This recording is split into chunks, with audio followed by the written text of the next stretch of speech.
face. Something fragile and dangerous had just cracked open, whether anyone was ready for it or not. This was a place where rules were unspoken, but absolute. No one had ever written them down. They didn't need to be. They lived in muscle memory, in the way hands stopped mid-motion when something felt wrong, in the silence that followed a mistake, how to answer it. You didn't ask names here not unless someone earned the right to give one. You didn't bring problems inside. Problems had a way of spreading once they crossed the threshold, like oil on water.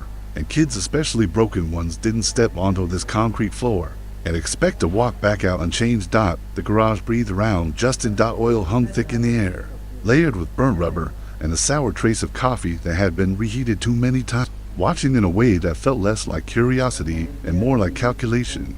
At the center stood Marcus Croakholder. He wasn't the bigot, as if it understood who it belonged to. Justin felt it without knowing why. Several men shifted uneasily.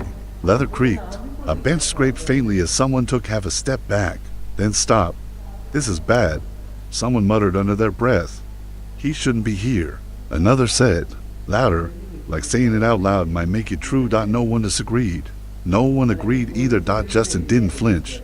That was the thing that unsettled them most. He didn't back toward the door. He didn't look for permission or forgiveness. He stayed exactly where he was. Feet planted in rainwater and oil stains, gaze steady, shoulders squared with the stubborn courage of someone who had already lost too much to worry about losing face.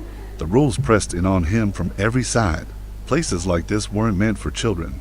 They were meant for men who carried their damage quietly, who learned to keep their pain useful. A kid brought mess. A kid brought questions. A kid brought consequences. Justin brought all of that without saying a word. He waited, not because he trusted them, because waiting was something he was good at. Crow watched him in silence. The room held its breath, not in anticipation, but in recognition. Everyone there knew the feeling of standing somewhere you weren't supposed to be, hoping the ground didn't give way beneath you. Kids didn't belong here. Everyone knew that, especially kids like Justin, and yet, no one told him to leave. Crow crouched until they were eye level. The movement was deliberate, unthreatening, a lowering instead of a looming. Leather creaked softly as his knees bent, boots planting flat on the concrete like he meant to stay a while. "Who did that to you?" he asked. His voice didn't carry